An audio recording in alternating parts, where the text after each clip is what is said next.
अरे कोनिचिवा मीना-san, वेलकम टू माय चैनल। इस वीडियो से गाचियो कुता का डॉल फेस्टिवल आर्क शुरू होने वाला है। मैं शुरू करने से पहले मैं आप लोगों से एक रिक्वेस्ट करना चाहती हूँ। बस दोस्त या फिर मेरे सब्सक्राइबर को ऐसा अच्छे से जानना चाहती हूँ। मुझे बताएंगे कि आपका पहला एनिमे कौन सा था। ऐसा पहला एनिमे देखने के बाद आपको ये दुनिया के बारे में पता चला और आपने अलग अलग एनिमेस को देखना शुरू कर दिया, या फिर ऐसा एनिमे आपको दिल से पसंद आया हो कि वो परफेक्ट ना हो, वो एनिमे आपके लिए स्पेशल है। आप सभी जानते हैं कि आने अनजाने में ही टेमॉन, बेब्लेड हमारी जिंदगी में देखे हुए पहले एनिमेस थे। हमें इस सब जॉनर के बारे में पता नहीं था। फिर बाद में आया नारुतो, हमारी दुनिया बदल गई। इसलिए मैं स्पेशली कहूँ कि सबसे पहली एनिमे थी टोक्यो घूल, जो देखने के बाद मुझे लगा क्या कमाल की चीज है। के साथ बैठकर फालतू के सीरियल्स नहीं देखने, कुछ ऐसा ही असली माल देखना है। टोक्यो घूल के बाद देखी डॉक्टर स्टोन, और वही से मैं अलग अलग एनिमेस को देखना शुरू कर दिया। इसी तरह चाहती हूँ कि आप मुझे बताइए कि आपकी एनिमे देखने की जर्नी कैसे शुरू हो गई। तो कमेंट सेक्शन में भर भर के अपने फेवरेट एनिमे के बारे में लिख दीजिएगा, और कमेंट में मुझे ये भी बताइए को मेरी वीडियोस कैसी लगती है। लो चैप्टर शुरू करते हैं। चैप्टर 131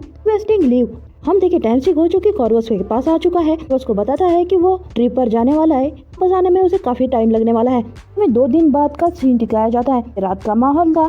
सेमियो अब एक क्लब में आ गई थी। यहाँ पर लोग नाच रहे थे, ड्रिंक कर रहे थे, ये अपना अपना एंजॉयमेंट कर रहा था। मियो सामने देखती है कि वहाँ पर इंजिन बैठा हुआ है। मियो इंजिन के पास जाती है। यहाँ पर इंजिन चोकर को निकाल कर को हाथ लिए बस घूरे जा रहा था। इंजिन अब अपने नाक से लंबा धुआं निकालता है और सेमियो उसके बगल में बैठते हुए कहती है, फाइनली नाइट आउट का मौका मिला है, तुम अपना सारा टाइम चोकर को घूरते हुए निकाल रहे हो। सेमियो इंजिन के सामने रखे हुए ये फोटो की तरफ देखती है। हाँ, ये पिछले चैप्टर वाला ही फोटो है। इंजिन ने टोमे को निकालने के लिए कहा था, उसे सेमियो निकालने वाली थी, पर बीच में आमो आ गई। फोटो को देखकर सेमियो पूछती है, फोटो मिल गया? अब सेमियो फोटो को अच्छे से देखते हुए कहती है, कहा था कि मैं अच्छे से फोटो निकालूंगी, फिर भी उसने ऐसा क्यों किया? तो इंजिन यहाँ बताता है कि रियो को उसमें आना पसंद नहीं है। रियो अपना ड्रिंक लेते हुए फॉलो के बारे में पूछती है कि को रुदो के पावर ने फिजिकली तो अफेक्ट नहीं किया होगा ना। बता देता है अब तक तो ऐसा कुछ नहीं दिख रहा। तो उसके साथ कुछ क्रीपी वियर्ड हुआ है, तो बस यही है फॉलो ने अपने हैमर का नाम दोस्त एलन से रखा है। वो को याद होगा ये फॉलो का वही दोस्त है जिसने फॉलो को पहली बार क्लीनर्स के बारे में बताया था।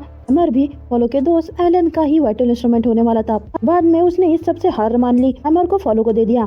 इंजिन फॉलो के पावर के बारे में एनालिसिस बताने लग जाता है। फॉलो का वाइटल इंस्ट्रूमेंट एलन एक्सप्लोजन क्रिएट करता है, जो कि जिसमें जितना ज्यादा यूज किया जाएगा ज्यादा स्ट्रेस बिल्ड होगा। फॉलो का vital instrument offence defence type का है। तो वाइटल इंस्ट्रूमेंट ज्यादा तौर पर डिफेंस करता है, फिर सही मौके पर स्ट्रीम अटैक को अनलीश कर देता है। और इसमें एक इम्पोर्टेंट पॉइंट है कि वाइटल इंस्ट्रूमेंट एक ही टाइम पर मल्टीपल अटैक नहीं कर सकता। वो अपने पहले करते वक्त जब वो एक बार पावर को ब्लास्ट कर देगा, फिर अटैक करने के लिए फिर से स्ट्रेस बिल्ड करना होगा। थोड़ा परेशान होकर ही ये सारी बातें बता रहा था। सेमियो कहने लग जाती है, पावर जितनी स्पेशल होती है नहीं उसके वीकनेसेस होते हैं। अब तुम झानका लोगों के पास काफी प्लेन वाइटल इंस्ट्रूमेंट है, तो तुम लोग किसी भी रिकॉइल से सफर किए बिना हमसे लड़ सकते हो। यहाँ पर थोड़ा चौंक जाता है कि हमारे वाइटल इंस्ट्रूमेंट प्लेन है। इधर सेमियो अपनी बात कंटिन्यू करती है कि मुझे फॉलो के मेंटल हेल्थ के बारे में चिंता हो रही है। जिन थोड़ी देर सोचकर एक्साइट होकर सेमियो की तरफ देखता है। मैं से पूछता है, मेंटल हेल्थ से मुझे याद आया अमू का वाइटल इंस्ट्रूमेंट ने वाइटल इंस्ट्रूमेंट को वेपन मोड में ना लाते हुए ही उसके पावर को यूज कर सकती है। हम लोगों ने एनिमे में बात को देखा है कि भी कोई भी वाइटल इंस्ट्रूमेंट को यूज करता है ना, तो वाइटल इंस्ट्रूमेंट का शेप बदल जाता है और वो वाइटल इंस्ट्रूमेंट उनकी तरह लगता है। अमू का वाइटल इंस्ट्रूमेंट यानी कि उसके बूट तुम उनका यूज करती है, वो किसी भी तरीके से चेंज नहीं होते। अपने इस बात को नोटिस किया था। मैं इस बात का इंजन को जवाब देती है, बॉस ने अमू में पोटेंशियल देखा है। अब अमू इस तरह से अपने पावर को यूज करना सीख लेगी, हमें उसके वाइटल इंस्ट्रूमेंट का रियल ट्रांसफॉर्मेशन देखने मिल जाएगा। इंजन थोड़ा मजाक में ही कहता है, याइक्स, मैं हमेशा प्रे करूंगा कि वो कभी डार्क साइड ना चली जाए। अब सेमियो अपने ड्रिंक का एक सिप लेती है और ग्लास नीचे रखते हुए कहती है, अमू शायद सबकॉन्शियसली पावर को सरपास कर रही है कि वो एक ऐसे एनवायरनमेंट से आती है जहाँ पर उसे अपने रियल फीलिंग्स को हमेशा छुपा कर रखना पड़ा है कि वो सरवाइव कर सके। इंजन ने सिगार का एक ड्रैग लेते हुए कहने लग जाता है, वाइटल इंस्ट्रूमेंट उसके यूजर को रिफ्लेक्ट करता है। वजह है कि इंस्ट्रूमेंट पर उसके यूजर का नाम लिखा हुआ होता है। जब वाइटल इंस्ट्रूमेंट पर यूजर का नाम ना लिखा हो, इसका मतलब वाइटल इंस्ट्रूमेंट का ओनर अपनी पावर को होल्ड करके रखा हुआ है। ऐसा ही है ना? जिन यहाँ शार्प नजर से सेमियो की तरफ देखता है। अब सेमियो यहाँ कुछ नहीं कहती। इंजिन आगे बात करता है, तो सेमियो, मैंने सुना है कि तुम कुछ दिन के लिए छुट्टी ले रही हो, क्या तुम्हें बॉस ने ऑर्डर दी है? सेमियो यहाँ पर सब्जेक्ट चेंज करते हुए कहती है, अरे ये सब कहाँ से आ गया? मेरी छुट्टी लेना ऐसी कौन सी गलत बात हो गई? कहने लग जाता है, नहीं बिल्कुल भी नहीं, तुम्हारा छुट्टी लेना कोई गलत जरूरत नहीं है। जब तुम हमेशा छुट्टी लेती हो तो तुमने हमेशा ये कहा था आज मैं पूरी तरह से ड्रंक होने वाली हूँ। इंजन अंदाजा लगा रहा था कि सेमियो के छुट्टी लेने में कुछ तो गड़बड़ है। मियो भी इस बात को मान लेती है और कहती है ये पता होना चाहिए था कि तुम इस बात को जल्दी फिगर आउट कर लोगे। लेकिन अपने शक को कंफर्म करते हुए सेमियो से फिर से पूछता है तो तुम सच में अपने वाइटल इंस्ट्रूमेंट पर अपना नाम लिखने वाली हो कि तुम फ्यूचर देख सको। बात से ये कंफर्म हो जाता है कि सेमियो ने पावर को होल्ड करके रखा है, वजह से उसके वाइटल इंस्ट्रूमेंट ग्लासेस पर का नाम नहीं है। तब वो अपने फुल पावर को यूज करने वाली है कि वो फ्यूचर देख सके। तो हम जानते हैं कि सेमियो वाइटल इंस्ट्रूमेंट के अंदर के हॉस्टिलिटी के अंदर का एनिमा तक कि उसने रूदो के डार्कनेस को भी देखा है। जब देखना तो काफी कूल बात हो गई। इसका थोड़ा बहुत बुरा असर तो होने वाला है, आगे देखते हैं। सेमियो में इंजन के इस कंक्लूजन पर कुछ भी नहीं कहती। ड्रिंक उठाती है तो कहने लग जाती है कि तुम लोगों के लिए दूसरे रिसेप्शनिस्ट ढूंढना शुरू कर दी है। बस भी मेरे जैसे कुछ लोगों को ढूंढ रहे हैं। तुम लोग मेरे बिना ठीक रह सकते हो। अपनी सिगरेट बुझाते हुए कहता है कि देखो ये प्रॉब्लम नहीं है, मैं अपने फुल पावर को कभी यूज नहीं किया क्योंकि उसमें रिस्क है। इंजन सेमियो के लिए एग्रेसिवली वरीड हो जाता है। तुमने अपने पावर से लिमिटर को ऑफ कर दिया, आगे जाकर रिकॉइल की वजह से कभी देख भी नहीं पाओगी। थोड़ा गुस्से में ही अपने जगह से उठ जाता है, पर सेमियो वहीं पर शांति से बैठती है। जिनको समझाने लग जाती है भी नहीं देख पाओगी, कुछ ज्यादा ही रिएक्ट कर रहे हो, बस आगे जाकर ज्यादा देर तक देख नहीं पाऊंगी, बस इतना ही। यहाँ पर ऑफिस में कॉर्वस को दिखाया जाता है जो कि शांति से ही बैठा हुआ दिखाई दे रहा था। सेमियो यहाँ पर कहती है कि पहले से ही बॉस ने कुछ देख रखा है, कुछ तो होने वाला है। अगस्त को डॉल फेस्टिवल के लिए काफी एक्साइट हो गया था। वो सबको चिल्ला चिल्ला कर ही बता रहा था कि कल डॉल फेस्टिवल है। एक्साइटमेंट में सभी को उनके कॉस्ट्यूम दे देता है। कॉस्ट्यूम लेने के बाद रूदो आमू को पूछता है तुम भी हमारे साथ कल आने वाली हो, तो आमू बताती है कि कॉर्वस ने ही डॉल फेस्टिवल जाने के लिए कहा है। ये सब पहले कभी नहीं देखा था। यू इधर बताती है कि अपेरेंटली इस ऑटो में इन लोगों को ज्वाइन नहीं कर सकते क्योंकि वो फॉलो को ट्रेन करने में मदद कर रहे हैं। यू इधर झानका को फॉलो से मिला या नहीं इस बारे में पूछती है। झानका यहाँ बताता है लोग जब वापस आएंगे मैं उससे मिल लूंगा। झानका दिमाग में सोचता है कि मैं 2 सेकंड के लिए दूसरी तरफ क्या चला गया और सारा एक्शन मिस कर दिया। अब इधर अगस्त एकदम पीछे गिरकर ही एक्साइटमेंट में चिल्लाता है डॉल फेस्टिवल का दिन आ चुका है। मैंने बहुत रातों में जाकर सभी के कॉस्ट्यूम बनाए हैं, तो इन्हें अच्छे से पहन देना। तो इधर अगस्त को थैंक यू कहती है। इस तरफ रूदो अपने दिमाग में सोचता है मेरा काम यहाँ पर यह है कि मुझे व्हाइट क्रो को ढूंढना है। ये बारे में कुरो ने मुझे बताया था और जोकर मेकर वॉचमैन सीरीज के बारे में जानना है। झानका अगस्त से पूछता है कि डॉल फेस्टिवल में और भी कौन आने वाले हैं। तो यहाँ पर अपने नीचे गिरी हुई पोजीशन में कंटिन्यू कहता है इंजन एल्चा और साउथ ब्रांच के लोग कि हमें बाद में ज्वाइन करेंगे, और वो लड़का कि वहाँ पर कोने में खड़ा है हम लोगों से बात नहीं कर रहा। तो उस तरफ देखता है तो हमें दिखाया जाता है कि कबर्ड के बगल में ही अपने आप को ऐसे चुरा कर खड़ा है। तो फू को देखकर काफी शौक हो जाता है, ये बंदा यहाँ पर क्या कर रहा है। वो यहाँ नर्वसली हंसते हुए फू को बताता है कि वो करंटली नर्स के यहाँ पर ट्रायल पीरियड में काम कर रहा है। ये सुन रियू खुश हो जाती है और अब अगस्त चिल्लाता है कि मुझे फीलिंग हो रही है डॉल फेस्टिवल में कुछ तो होने वाला है। ये चैप्टर यही खत्म हो जाता है।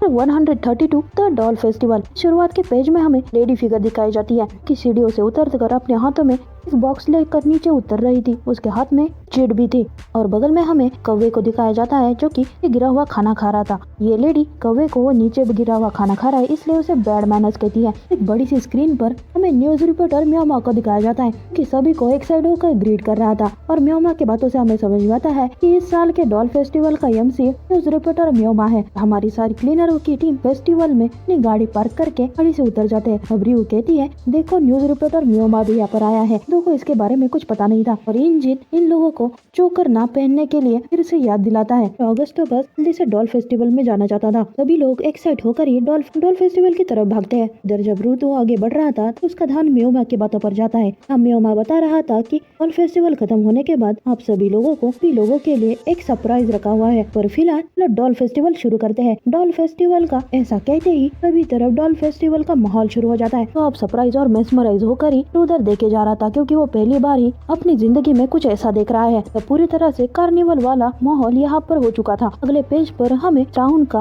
बाहर से थोड़ा स्ट्रक्चर दिखाया जाता है। फिलहाल ये डॉल फेस्टिवल साउथ वार्ड में चुमिना सिटी हांडियो में हो रहा है। देख भी सकते हैं कि एक बड़े से कर्व की तरह सिटी के डोम में जाने का रास्ता है और बगल में ही क्लीनर्स ने गाड़ी को पार्क कर रखा है। एक बड़े से पहाड़ जैसी जगह। डॉल फेस्टिवल का समिट टेले के बिल्कुल ऊपर है। इस वजह से हमारी टीम को वहाँ से ऊपर तक चल कर जाना होगा। यहाँ रास्ते में बीच में बहुत अच्छी दुकान वगैरह लगाए गए हैं। तरफ हमारे यहाँ पर यात्रा का माहौल होता है, सही यहाँ पर माहौल था। यहाँ पर अलग अलग दुकान लगाई गई थी। सभी लोग एंजॉय कर रहे थे और अगर सभी चीजों के बारे में रुदो को बताया जा रहा था। यहाँ पर सभी के कॉस्ट्यूम के बारे में कुछ कह रहा था पर रुदो के दिमाग में क्रो की बातें चल रही थी। उसे व्हाइट क्रो को ढूंढना है क्योंकि वही व्हाइट क्रो से चोकर मेकर के पास लेकर जाएगा। इस सारी भीड़ को देख कर रूडो सोचता है कि वो व्हाइट क्रो को ढूंढना कहाँ से शुरू कर दे। काफी कंफ्यूज हो गया था। वो सोच रहा था क्या कोई ये सच में सफेद कौवा होगा या फिर किसी ने कौवे का कॉस्ट्यूम पहना होगा। अब इधर अपने ही एक्साइटमेंट में ऑगस्ट स्पेशल मर्चेंडाइज को खरीदने की बातें कर रहा था। एल्शा भी उसे कंट्रोल करने की कोशिश कर रही थी। तब रियो इंजन को पूछती है कि हम लोग यहाँ पर क्या करने वाले हैं। इंजन इधर अपने ही ख्यालों में खोया था। रियो इंजन को फिर से आवाज लगाती है। इंजन होश में आ जाता है। इधर रियो इंजन को थोड़ा हंसते हुए टीज करती है कि तुम यहाँ पर फिजियोलॉजिकली प्रेजेंट हो। फिजिक्स, फिजियोलॉज, साइकिकली।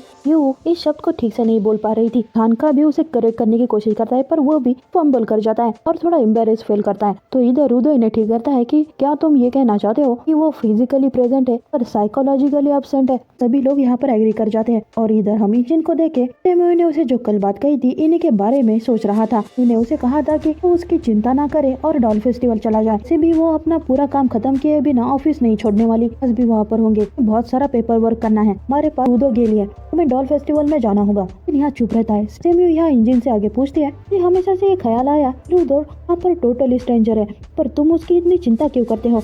बात को याद करके ही इंजन अपनी आंखें उठाकर रुदो की तरफ देखता है। वो गहरी सांस लेकर रियो और झानका को आवाज लगाता है। बड़ा सीरियस होकर ये इन्हें बताता है कि उन लोगों का इस डॉल फेस्टिवल में आना के पीछे एक बहुत बड़ा रीजन है। ने ये बात तुम लोगों को बताई थी है ना। रियो झानका उसकी बातों पर ध्यान देते हैं। झानका यहाँ सोचता है मुझे याद आया। झानका को यहाँ पर याद आ जाता है ये लोग यहाँ पर चोकर मेकर पैर पर जाने के क्लूज ढूंढने आए हैं। तो भी सोचती है कि यहाँ पर ने वॉचमैन सीरीज के बारे में कुछ पता चल जाएगा। तो को भी पता है कि कोई इन लोगों पर चोकर से नजर रखे जा रहा है। इंजीनी ने बताता है कि ध्यान से सुनना कि ये लोग यहाँ पर फाइट नहीं कर सकते क्योंकि वो डॉल फेस्टिवल खराब नहीं करना चाहते। मैं बस जल्दी से जल्दी चोकर मेकर को फिगर आउट करना है तो हमारा मिशन कंप्लीट हो जाएगा। फिलहाल हमारा जॉब है कि इस सारी क्राउड को इन्वेस्टिगेट करना और व्हाइट क्रो को ढूंढना। असल में ये सारी बातें लोग अपने दिमाग में कह रहे थे। रियलिटी में हाथ हिलाने का जेस्चर कर रहे थे। वजह से ये सब काफी फनी लग रहा था। वो बेचारी कंफ्यूज हो जाती है। सोचती है क्या ये किसी तरीके का रिचुअल है।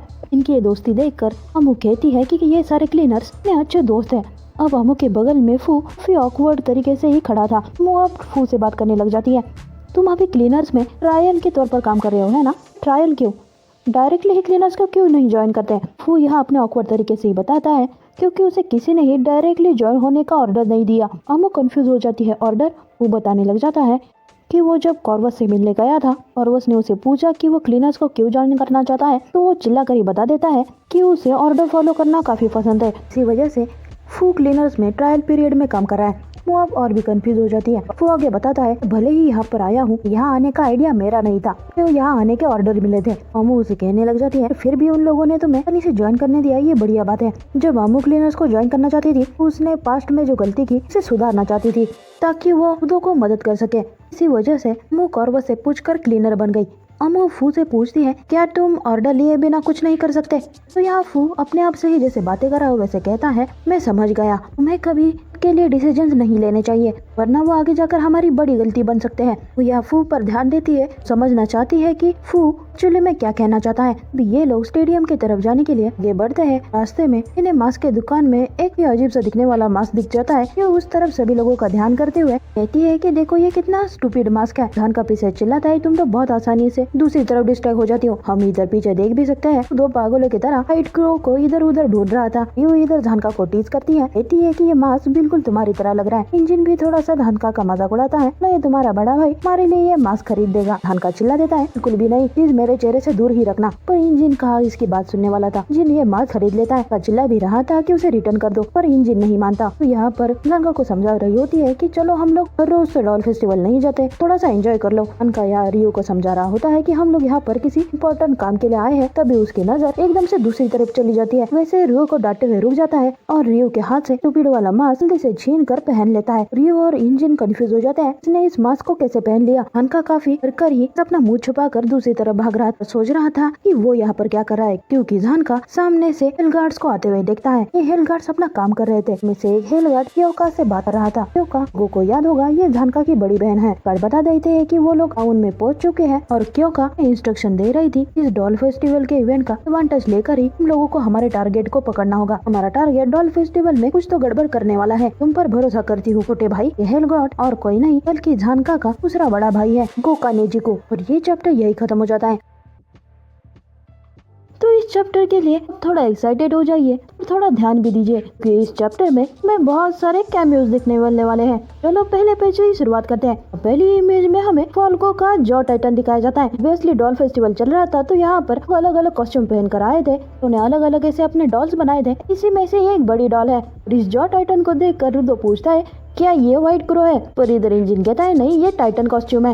फिर हमें आगे ल्यू लैब के और यू के कॉस्ट्यूम पहनने वाला दिखाया जाता है। यहाँ पर हम इधर बगल में बच्चों को बॉल का चेहरा लगाए हुए बढ़ते हुए देख सकते हैं। ये क्लियरली ब्लू लॉक का रेफरेंस है। और एक बात बताऊं, इंजन और आर्यू दोनों कैरेक्टर को सेम वॉइस आर्टिस्ट कात्सुयुकी कोनिशी इन्होंने आवाज दी है। ये सोलिटर का फेस वाला कैरेक्टर का नाम मुझे ठीक से याद नहीं है। मैं आपको बता दूंगा चाकुता के ऑथर केइन उराना के बचपन से ही सोलिटर की बहुत बड़ी फैन रही है। चाकुता को क्रिएट करने से पहले केइन उराना ने फायर फोर्स में असिस्टेंट के तौर पर काम किया है और फायर फोर्स को सोलिटर के ऑथर सुजी ओकुबो ने बनाया है। तो एक तरह से आप ये भी कह सकते हैं कि केइन उराना के काम पर सोलिटर और फायर फोर्स का भी इम्प्रेशन है। यहाँ तक कि केइन उराना को सुजी ओकुबो ने उनके सक्सेसर के तौर पर सभी के सामने रिकॉग्नाइज किया है। तो यह सोलिटर वाला रेफरेंस। अब आगे देखो, इस सब पर ध्यान नहीं था। वो काफी फ्रस्ट्रेटेड हो गया था क्योंकि उसे व्हाइट क्रो जो नहीं मिल रहा था। उसे ही टेंट्रम दिखाते हुए कहता है ये स्टूपिड व्हाइट क्रो भी यहाँ पर कहीं पर नहीं है। फिर गुस्से से ही उनमें आगे बढ़ रहा था। तो यहाँ पर रुदो को थोड़ा टीज करती है और कहती है कि रुदो के सर्च करने का तरीका अब थोड़ा डेस्परेट बन चुका है। इंजन भी रुदो को समझाता है देखो रुदो, अगर तुम किसी चीज को ढूंढ रहे हो, चीज तुम्हारे सामने आ जाए, तुम्हें उसे ढूंढने की जरूरत ही नहीं होगी ना। और इस पैनल में भी हम एक और रेफरेंस देख सकते हैं। इंजन के बगल में आपने देखा एंग्रीला फ्रंटनर का रेफरेंस है। लो चैप्टर की तरफ आते हैं। तो यहाँ इंजन को पूछती है होगा अगर वो व्हाइट क्रो बाहर नहीं होगा, मिड हॉल के अंदर होगा। इंजन इस बात पर एग्री कर जाता है और कहता है हाँ ये हो सकता है क्योंकि ये डॉल फेस्टिवल वी गिवर्स का ही इवेंट है जो कि हमें अंदर दिखने मिलेगा। अब हम जो कि इन लोगों के साथ चल रही थी क्वेश्चन रखती है तुम सब व्हाइट क्रो को ढूंढ रहे हो, मुझे लगा कि तुम लोग बाकी क्लीनर्स को ढूंढे जा रहे हो। तो इंजन अमू का कंफ्यूजन दूर करता है। साउथ वार्ड के जो ट्विंस थे वो थोड़ी ही देर में इन्हें ज्वाइन करेंगे। वो मिल्ड्रेटा और साउथ वार्ड के बाकी क्लीनर्स के साथ आए हैं। तो मुझे ऐसा लगता है कि हम सभी समिट में ही एक दूसरे से मिलेंगे। तभी दरफू अपनी कस डॉल से बात कर रहा होता है। वो ही से कह रहा होता है ही मैं लगता है कि मेरी यहाँ पर आने की कोई वजह भी होगी। जिन इधर बात कंटिन्यू कहता है कि फिलहाल के लिए हम लोगों को हॉल की तरफ जाना होगा। अमू थोड़ी सी फुलाते हुए कहती है ओ तो तुम अमू को उस व्हाइट क्रो के बारे में नहीं बताने वाले। अमू की ऐसी आवाज सुनकर डर जाता है और कहता है क्या तुम अपनी आवाज को इतना लो करना बंद कर दोगी, मुझे डर लग रहा है। जरा हम देखे झानका को जो कि ग्रुप में सबसे पीछे चल रहा था और वो चलते हुए दिमाग में सोचता है कि उसका भाई यहाँ पर क्यों आया है। ऑब्वियसली हेलगार्ड्स का यहाँ पर होना कोई आम बात तो नहीं होगी। झुंझुता है और हमें दिखाया जाता है कि वार्ड में एक रैंडम जगह जहाँ पर रूम में तेज रोशनी की लाइट चल रही थी और इसी रूम में एक क्रिमिनल को दो हेलगार्ड्स ने के गर्दन पर सीट डालकर उनसे दबाकर पकड़ रखा था। क्रिमिनल के सामने खड़ी थी क्योका। क्योका ने अपने हाथों में एक शार्प कुनाई टाइप चाकू पकड़ रखा था। असल में एक पूरा हंटर है और इस हंटर के शुरुआत में ही ये कुनाई टाइप चाकू लगाया हुआ है। तो इस कुनाई टाइप चाकू को ही निहारते हुए क्रिमिनल से कहती है तो तुम वो डिकॉय हो जिसने इन्फॉर्मेशन लीक कर दी और हमें फंसा कर ये बताया गया कि तुम मेन टारगेट हो। इसी इन्फॉर्मेशन जो कि तुम्हारे पास एक टेररिस्ट डिवाइस है, एग्जैक्टली ऐसी टिप जिसे सुनकर हेलगार्ड टांग लगा कर ही तुम्हारे पास आ जाए। क्योका इस क्रिमिनल पर यही वार कर देती है। इस छोटी सी इमेज में क्योका का ये पूरा हंटर देख सकते हैं। आगे कहती है पर तुम बस एक प्यादे हो जिसे सैक्रिफाइस किया गया है, पर ये सब देखकर तुम्हें दर्द नहीं हो रहा और एडवांटेज लिया गया है। ये सब कुछ तुम्हें अकेले ही सहना पड़ रहा है। हेलगार्ड प्रिजन ये तो पता ही होगा वहाँ पर कितना दर्दनाक एक्सपीरियंस दिया जाता है, पर ये क्रिमिनल दांत पीस कर ही दर्द को सह रहा था। आगे इस क्रिमिनल को कहती है ये थोड़ा शक हो रहा है, क्या तुम उस आदमी के लिए हेलगार्ड प्रिजन जाना चाहोगे जिसने तुम्हें यहाँ पर भेजा है? मुझे बताओ फेस्टिवल में क्या होने वाला है। और हम क्योका का काफी भयानक चेहरा देख सकते हैं और उसके इस कुनाई टाइप चाकू में हम कान को देख सकते हैं। ये कान इसी क्रिमिनल का है। क्रिमिनल कुछ देर शांत रहता है तो बताने लग जाता है कि तुम लोग लेट हो चुके हो, कि वो डिवाइस सारी दुनिया में फैल चुका है। सभी उस डिवाइस पर काफी डिपेंड हो चुके हैं, यहाँ तक कि हम इसके बिना जी भी नहीं सकते। पास्ट में इस दुनिया ने अपने राजकर्ता को खो दिया था, इसीलिए वो नया रूलर बन जाएगा। फिर हम डॉल फेस्टिवल की तरफ वापस आते हैं। तो अब झानका को पूछता है तो ये हेलगार्ड्स क्या होते हैं? झानका बताने लग जाता है तुम तो जानते हो कि हम लोग ट्रैश बीस को खत्म करने में स्पेशलाइज है, तो हेलगार्ड को तुम इसका ऑपोजिट कह सकते हो। इंसानों में से क्रिमिनल्स को पकड़ने में माहिर है, थोड़े बहुत एक्सेप्शन को छोड़ दे। हेलगार्ड ऐसी संस्था है यहाँ पर लोगों के पास पावर तो नहीं है, उनमें से हर कोई फाइटिंग करने में एक्सपर्ट है, पर का कोई फर्क नहीं पड़ने वाला कि उनके अपोजिट वाला कोई गिवर भी होगा। बिना पावर के उसे भी हरा सकते हैं और वो किसी को उनके लिए धोखा समझते हैं वो भाग कर ही उसे खत्म करने के लिए आ जाएंगे। इतना सब कुछ होने के बावजूद भी मुझे नहीं पता कि टर्स अभी भी एग्जिस्ट कैसे करते हैं। तो ये सारी इन्फॉर्मेशन सुनने के बाद रुदो को पेयर के एपोस्टल्स की याद आती है। तो एक तरह से हम लोग ये कह सकते हैं कि घर पर ये सारे एपोस्टल ग्राउंड पर हेलगार्ड दुनिया की पुलिस है। उनका अपने मास्क को थोड़ा सा हटाता है, थोड़ी शार्प नजर में रूदो को देखकर कहता है तो तुम्हें ये ख्याल रखना होगा कि हेलगार्ड तुम्हें ना ढूंढ पाए। कंफ्यूज हो जाता है। हाँ, हेलगार्ड पेड़ और ग्राउंड के बीच में जो एंटागनिस्ट है ढूंढ रहे हैं। पेरेड होने की वजह से वो तुम्हें पकड़ लेंगे कि तुम पकड़े जाने के काबिल हो या नहीं। बात से उन्हें फर्क नहीं पड़ने वाला। ये सुन रूदो घबरा जाता है। जानका से पूछता है तुमने कहा कि हेलगार्ड यहाँ पर आए हैं, तो मतलब क्या वो मुझे पकड़ने आए हैं? जानका अपने हमेशा के मूड में ही कहता है मैं नहीं जानता। मेरा भाई ऐसी पोजीशन में तो काम नहीं करता कि वो बस एक ऐसे ही किसी फेस्टिवल पर नजर रखने आ जाए। मतलब यही है कि कुछ तो हो रहा है या फिर कुछ तो होने वाला है। रूदो यहाँ फिर से चौंक जाता है और पूछता है तुम्हारा भाई? स्माइल करके बताता है मुझे लगता है कि रूदो को इस बारे में पता नहीं है। उनका का बड़ा भाई गोका हेलगार्ड के रेड हॉर्न स्क्वाड का इंडियन कमांडर है और उसकी बहन क्योका हेलगार्ड स्क्वाड की कमांडर है। पूरी नेजिको फैमिली हेलगार्ड एलिट है। अब आगे जानका से पूछता है अरे मुझे याद आया हमारे पिताजी भी एक्स हेलगार्ड थे है ना? उनका हाँ कहता है। अब रियू पूछती है तुम्हारी मॉम क्या करती है? तो बताता है कि अपेरेंटली 1 साल पहले ही जानका की माँ को हेलगार्ड के सभी हॉर्न स्क्वाड का हेडक्वार्टर कमांडर बना दिया गया है। तो इंजन थोड़ा डर कर कहता है तुम्हारी पूरी की पूरी फैमिली ही काफी डरावनी है। तो जानका इस बात को पूरी तरह से खत्म करते हुए कहता है और हाँ मुझे इस फैमिली से निकाल दिया गया है। तो हम इस बारे में बात करना बंद कर दे और व्हाइट क्रो को ढूंढना शुरू करें। जानका के बारे में इतनी सारी इन्फॉर्मेशन पता चलने के बाद वो आगे बढ़ते हुए जानका को देखकर मन में यही सोचता है कि जानका ने क्लीनर्स को क्यों ज्वाइन किया होगा। अभी लोग डॉल फेस्टिवल की तरफ आगे बढ़ते हैं। वो अब एक्साइट होकर कहती है हम लोग ऑलमोस्ट पहुंच ही गए हैं। तो ये डॉल फेस्टिवल यहाँ पर अंदर होने वाला है। पिछले चैप्टर में हमें जो फेस्टिवल के लिए जगह दिखाई गई थी जो कि एक बड़े से के ऊपर दिखाई गई थी, वही पहाड़ का टॉप है। इधर ही डॉल फेस्टिवल का इवेंट होने वाला है। आगे बढ़ते हुए रूदो दिमाग में सोचता है फिर भी हम लोगों ने व्हाइट क्रो को ढूंढना मैनेज कर भी लिया तो फिर हम लोग उससे जोकर मेकर के बारे में कैसे पूछेंगे?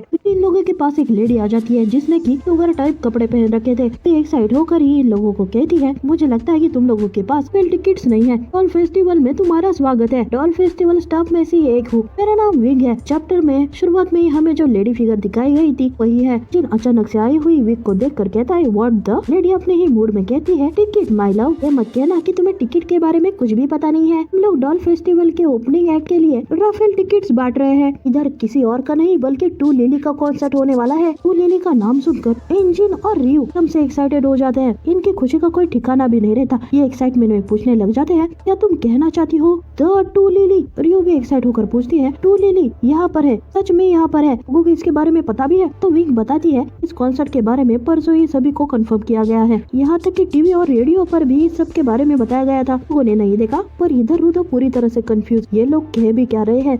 रूदो टू लिली के बारे में कुछ भी नहीं जानता। समझ में आते ही इंजन रूदो पर भड़क जाता है। कहता है इतने बड़े स्टूपिड कैसे हो गए? वो लिली ग्राउंड की सबसे बड़ी स्टार है। नाच सकती है, वो गा सकती है, कि वो मैजिक भी कर सकती है। वो इस टाइप के परफॉर्मेंस आर्ट की मास्टर है, द क्वीन ऑफ एंटरटेनमेंट। उस दिन हम लोगों ने हमारी गाड़ी में उसका गाना भी लगाया था। उसे सुनकर ही तुम वाइब कर रहे थे। याद नहीं आ रहा तुम्हें? इंजन के बताने के बाद रूदो को उस गाने के बारे में याद आ जाता है। क्या आपको ये वाला सीन याद है? यही वाला सीन। पर ये जो गाना चल रहा है टू लिली का गाना है। मुझे पता नहीं इस पर कॉपीराइट आएगा या नहीं, तो इसलिए मैं यहाँ पर म्यूजिक नहीं लगा रही हूँ। तो प्लीज आप बाद में इसे सर्च कर लेना। आगे बढ़ते हैं। अब विंग इन लोगों को आगे बताने लग जाती है कि कुछ बड़े लोगों ने टू लिली से रिक्वेस्ट की कि वो यहाँ पर आकर पर्सनली परफॉर्मेंस करे। इसलिए टू लिली मान गई और यहाँ पर आकर परफॉर्मेंस करने वाली है। यहाँ तक कि मैं उसकी खुद बहुत बड़ी फैन हूँ। इसलिए मैं अपने काम को जल्दी से खत्म करना चाहती हूँ। जल्दी से जल्दी हॉल में जाना चाहती हूँ। तो प्लीज ये टिकट ले लो। एक्साइट होकर इस टिकट के बारे में पूछते हैं कि इनका एग्जैक्टली काम क्या है। तो विंग भी अपनी एनर्जी में बताने लग जाती है इस टिकट से जो लकी विनर होगा तो टू लिली अपनी कोई सिंगल चीज गिफ्ट देने वाली है। सुनकर तो इंजन तो और भी बहुत एक्साइटेड हो जाता है। तो के दिमाग में चल रहा है मुझे तो कुछ भी समझ में नहीं आ रहा। हर कोई राफेल टिकट ले लेते हैं। सभी के टिकट लेने की वजह से रूदो भी ना चाहते हुए एक टिकट ले लेता है। और विंग अपने बॉक्स में देखती है कि सारे के सारे टिकट खत्म हो चुके हैं। वो बहुत खुश हो जाती है क्योंकि उसका काम खत्म हो गया। अपने टिकट को ही निगार रहा था। विंग एक्साइट होकर ही उसको थोड़ा प्रेज करती है। तुम लिटिल वुल्फ, तुम मेरे लिए लकी बॉय हो। यकीन है आगे जाकर तुम्हारे लिए भी बहुत बढ़िया चीजें होने वाली है। तो यह दिमाग में सोच रहा था कि बस उस व्हाइट क्रो को ढूंढना है। विंग की बातों को ऐसे ही हाँ में कहकर और कर देता है। अब टिकट के बारे में आगे बताने लग जाती है। अगर तुम जीत गए तो वो लकी नंबर वाले को स्टेज पर बुलाएंगे, तो तुम जल्दी से जल्दी स्टेज पर चले जाना। Thank you. देखते रूदो की टिकट टिकट पर 666 नंबर आ चुका है। विंग ऑफ से एक्साइट होकर सबको बताती है कि ओपनिंग सेरेमनी शुरू हो चुकी है, तो सभी लोग जल्दी से अंदर चलो। रुदो विंग की इस एनर्जी को देखकर अपने आप से ही कहता है, यार इसमें कितनी एनर्जी है। मन में सोचता है, मुझे ऐसा लग रहा है कि सबसे उस व्हाइट क्रो से भटक रहा हूँ। पिलोड एक्साइट होकर हॉल के अंदर चले जाता है। तभी रुदो देखता है कि उसके सामने पूरा का पूरा स्टेडियम लोगों से खचाखच भरा हुआ है। भी लोग बहुत एक्साइटेड है। उसने ऐसा नजारा जिंदगी में पहली बार ही देखा होगा। शो का एमसी चिल्लाता है, ऑल राइट, हम लोग अब रेडी है, लो डॉल फेस्टिवल शुरू करते हैं। और ओपनिंग एक्ट का टाइम हो चुका है। और तभी रुदो के सर के ऊपर से ही एक व्हाइट क्रो उड़कर चले जाता है। रुदो का तो उस वक्त उस पर ध्यान नहीं था, पर इस क्रो के आगे जाते ही को समझ में आता है कि उसके सामने से व्हाइट क्रो चला गया है। रुदो का उस व्हाइट क्रो पर ध्यान था। और इधर स्टेडियम में एमसी बता रहा था, द क्वीन ऑफ एंटरटेनमेंट टू लिली आ चुकी है। रुदो स्टेज की तरफ देखता है, काफी शौक था क्योंकि सारे व्हाइट क्रो से पर एक डोम टाइप शेप बन जाता है। और अगले पल उसी डोम से निकलती है टू लिली, जो कि एक बहुत खूबसूरत से ड्रेस में खड़ी थी और सभी की तरफ स्माइल करते हुए देख रही थी। ये चैप्टर यहीं पर खत्म हो जाता है।